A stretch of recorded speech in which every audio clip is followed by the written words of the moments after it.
જસદણમાં ખોદેલા ખાડામાં એક કાર ફસાઈ ગઈ। આટકોટ ભાદર નદી કોઝવે પાસે ખાડામાં કાર ફસાઈ હતી। કોઝવે પાસે તાજેતરમાં નર્મદાની લાઈન નાખી હતી। કોન્ટ્રાક્ટરની બેદરકારીથી સ્થાનિકોને હાલાકી।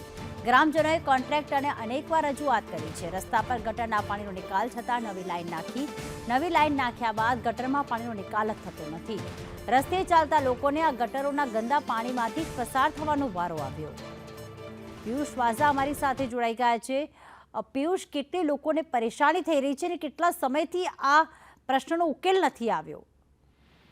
છેલ્લા 1.5-2 મહિનાથી આ જે ખોદકામ કરવામાં આવ્યું હતું આટકોટ ભાદર નદી પાસે, જે આટકોટ અંબાજી જવાનો પણ ત્યાં માર્ગ છે, મુખ્ય માર્ગ, ત્યાં આજુબાજુમાં સ્કૂલો પણ આવેલી છે। ત્યાં બાળકોને સ્કૂલે જવામાં, ત્યાંથી ગ્રામજનોને હાલવામાં ખૂબ જ પરેશાની થઈ રહી છે। ત્યારે અનેકવાર કોન્ટ્રાક્ટરને ગ્રામજનોએ રજૂઆત પણ કરી હતી કે આપનું કામ પૂર્ણ થવા અને આળે છે, આપ થોડું રસ્તો પણ રિનોવેશન કરીને જવું જોઈએ તમારે। તો એ લોકોએ, કોન્ટ્રાક્ટરે જ્યારે જે તે સમયે એવું કહ્યું હતું કે હું રસ્તો ક્લિયર કરીને પછી હું અહીંથી જઈશ, ત્યાં લગી ગયું ને। અને આટકોટ ગ્રામ પંચાયતમાં વહીવટદારનું શાસન ચાલે છે, ત્યારે વહીવટદારને પણ અનેકવાર ગ્રામજનોએ રજૂઆત કરી હતી।